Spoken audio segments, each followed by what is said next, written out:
Okay, what I'm doing today is I'm going to change the rear springs.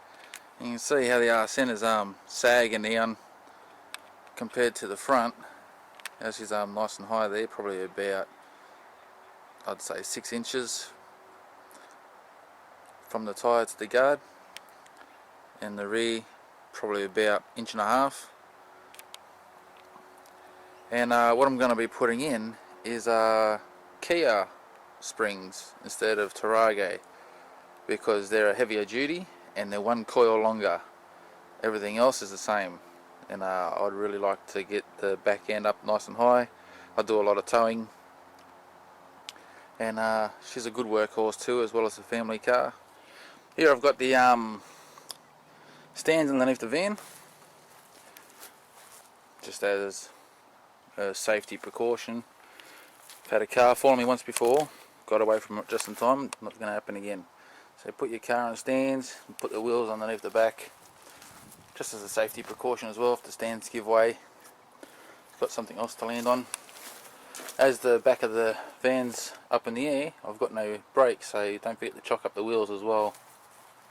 Just put some sort of blocks there to stop the car from going either way if it happens to.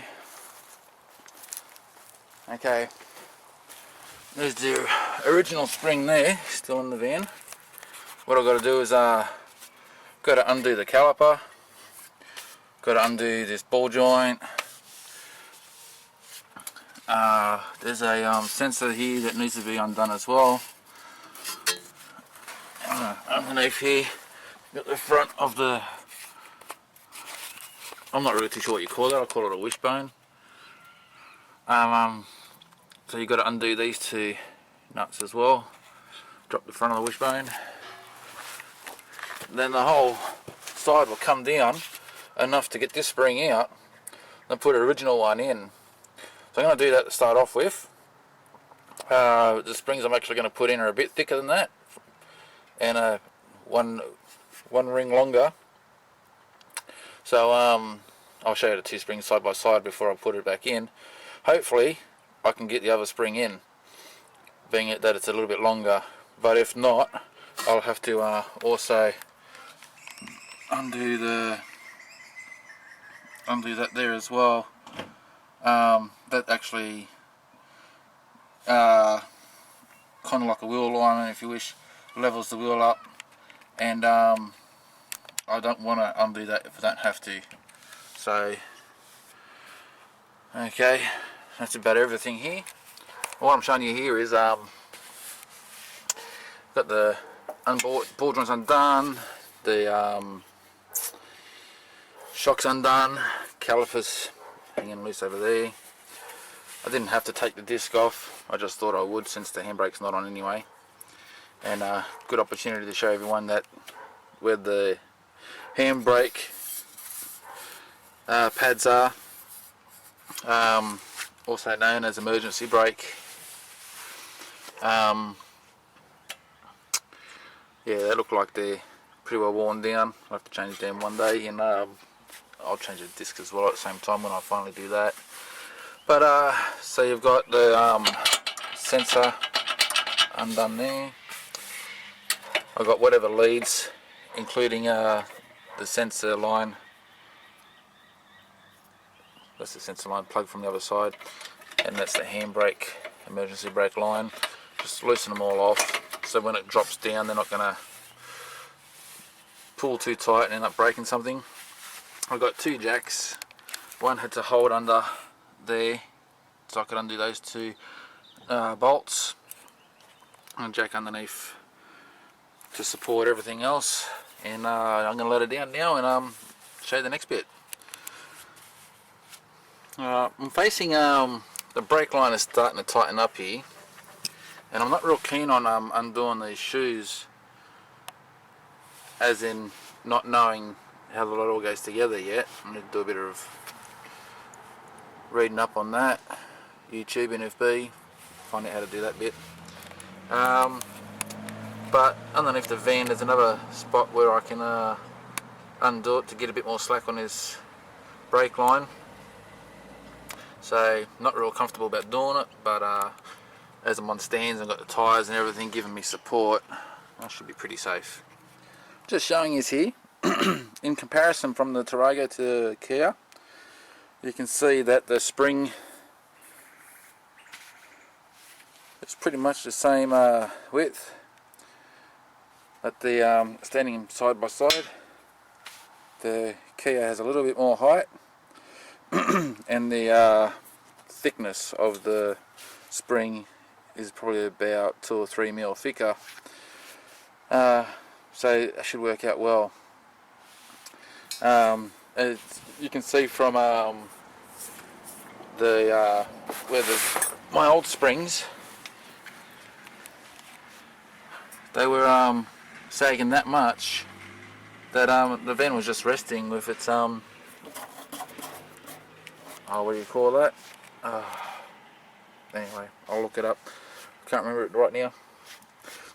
But it's just resting on this. I'm not making a real comfortable ride. So see how this bigger spring goes now.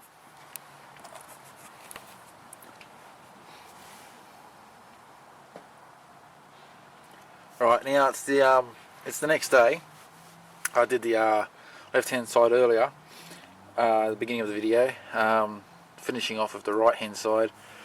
You can see my Kia springs are in place, doing really well of holding the van up as well.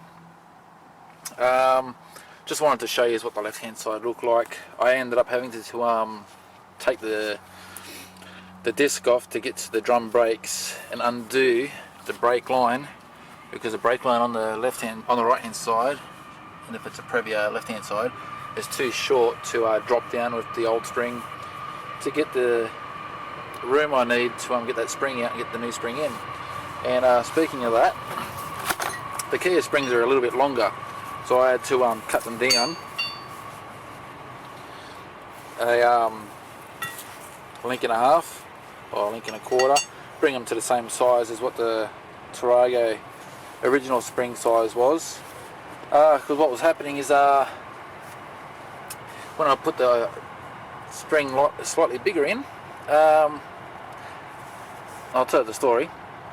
I wanted the van to sit up higher than standard because I tow a lot, and so when the weight gets down and so forth, I wanted a bit more spring there, but I think I'm going to get the same out of what I've got now. Anyway, with the spring being that little bit bigger, every time I tried to bring up this side of the wishbone, the van would lift. I couldn't get that linkage there of the wishbone. You can see that there. Let me just get onto it. There it is. I couldn't get that there to come close enough to the van to tie her all back up. She just kept on lifting the van up. So I had to shorten the spring down a little bit, so everything would come back together. So anybody else that's got any smart ideas like me to try and put a bigger spring in, you're wasting your time. You're better off putting a thicker coil spring in rather than a longer spring.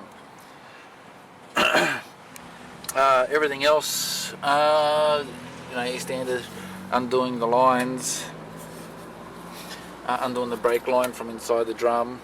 I wish I had it off still so I could show you, but not to worry. There'll be another video somewhere down the track where I actually change the drum brakes.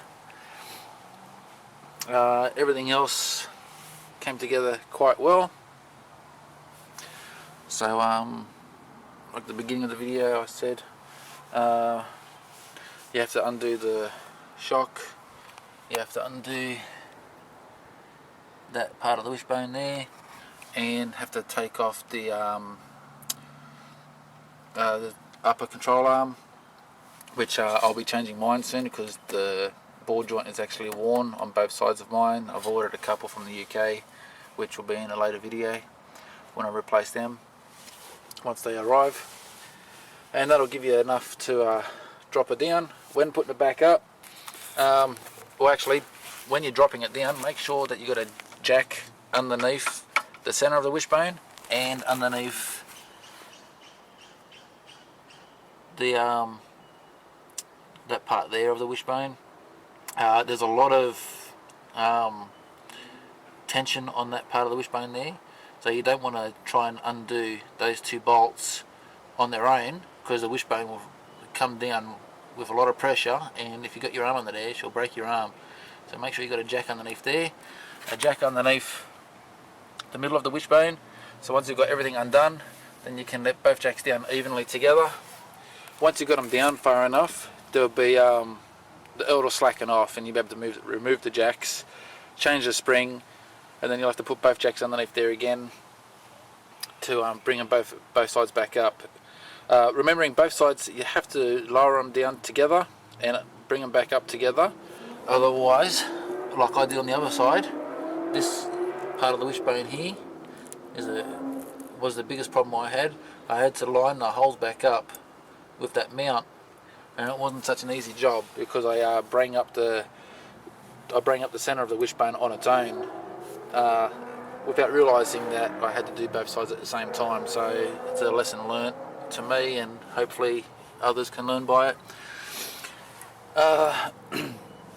Alright, well, I'll put it back together, and I'll drive around for the next couple of days and show you how high she sits. Alright, it's been about a week now, and just showing you the van height. Sits about even now, which is really good. What I was looking for. And this is from the other side of the van, just sitting on a bit of a lean there, so see, much better. Rides a lot more comfortable, less banging inside the car. Also a little bit, it's kind of like, it's a little bit firmer on the road, but at the same time you're not getting the dunk dunk dunk from the bumps like I was getting before by driving on those bushes. She's much better ride. Alright, I hope this video's helped a few out there. More videos to come.